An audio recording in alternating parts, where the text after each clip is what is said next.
السلام علیکم، بسم اللہ الرحمن الرحیم۔ دنیا کے سارے سکون ایک طرف، فجر کی نماز پڑھنے کے بعد والا سکون ایک طرف، اور پہر میں نے لوگوں سے زیادہ اپنے اللہ کو راضی کرنا مناسب سمجھا۔ عورت کا چپ کر جانا اس کے زاروں قطار رونے سے کہیں زیادہ پر اثر ہے۔ نماز شیطان کی شخص اور مومن کی جیت ہے۔ جب تمہیں گناہ کے بعد ندامت ہو تو سمجھ لو کہ اللہ نہیں چاہتا کہ تم اس راہ پہ جاؤ۔ ہر گناہ کے پیچھے شیطان نہیں ہوتا، یہی بتانے رمضان آتا ہے۔ قرآن پاک میں فرمایا گیا ہے، جو عورت تمہیں پسند ہے اس سے نکاح کر لو۔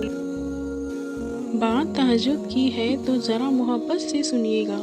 تہجد کی نماز وہ واحد نماز ہے جو مؤذن کی نہیں بلکہ دل کی اذان پڑھی جاتی ہے۔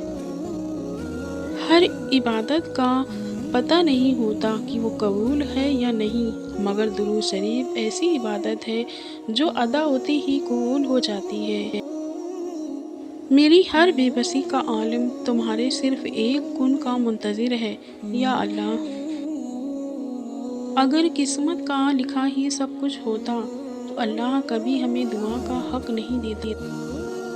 دعائیں نصیب سے نہیں بلکہ نصیب دعاؤں سے بدلتا ہے۔